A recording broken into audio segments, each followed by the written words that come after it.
ഇംഗ്ലണ്ടുകാർ ദൈവത്തിന്റെ കൈ മാത്രമല്ല കണ്ടത്, ആ ഇടങ്കാലിന്റെ വിസ്മയവും അവർ നേരിട്ടറിഞ്ഞു. അറ്റ്ലാന്റ സ്റ്റേഡിയത്തിൽ കണ്ടത് ലോക ചാമ്പ്യന്മാരുടെ ശരിക്കുള്ള തിരിച്ചുവരവായിരുന്നു. 84-ാം മിനിറ്റ് വരെ ഒരു ഗോളിന് പിന്നിൽ നിന്ന് അർജന്റീന അവസാന നിമിഷങ്ങളിൽ 2 ഗോളുകൾ അടിച്ചുകയറ്റി ഫൈനലിലേക്ക് മുന്നേറിയപ്പോൾ ലോകം ശ്വാസമടക്കിപ്പിടിച്ചാണ് ആ അവസാന നിമിഷങ്ങൾ കണ്ടത്. മത്സരത്തിന്റെ വിശകലനം. തുടക്കം മുതൽക്കേ പരുക്കൻ കളിയാണ് മൈതാനത്ത് കണ്ടത്.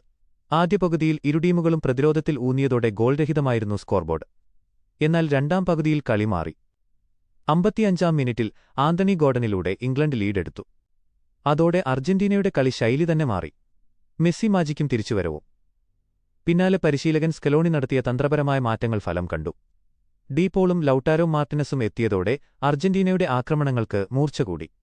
മെസ്സിക്ക് മൈതാനത്ത് കൂടുതൽ സ്പേസ് ലഭിച്ചതോടെ കളി മെസ്സിയുടെ നിയന്ത്രണത്തിലായി.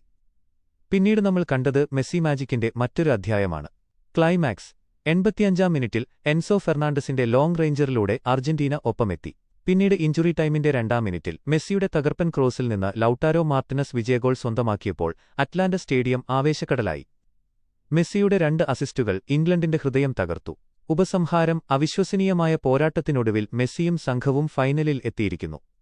ഇനി കൗതുകകരമായ കലാശപ്പോര്. യമാലും സംഘവും കാത്തിരിക്കുന്നത് ആ 39-കാരനെ നേരിടാനാണ്. ഫുട്ബോൾ ആരാധകർക്ക് ഇനി ഉറക്കമില്ലാത്ത രാത്രികൾ.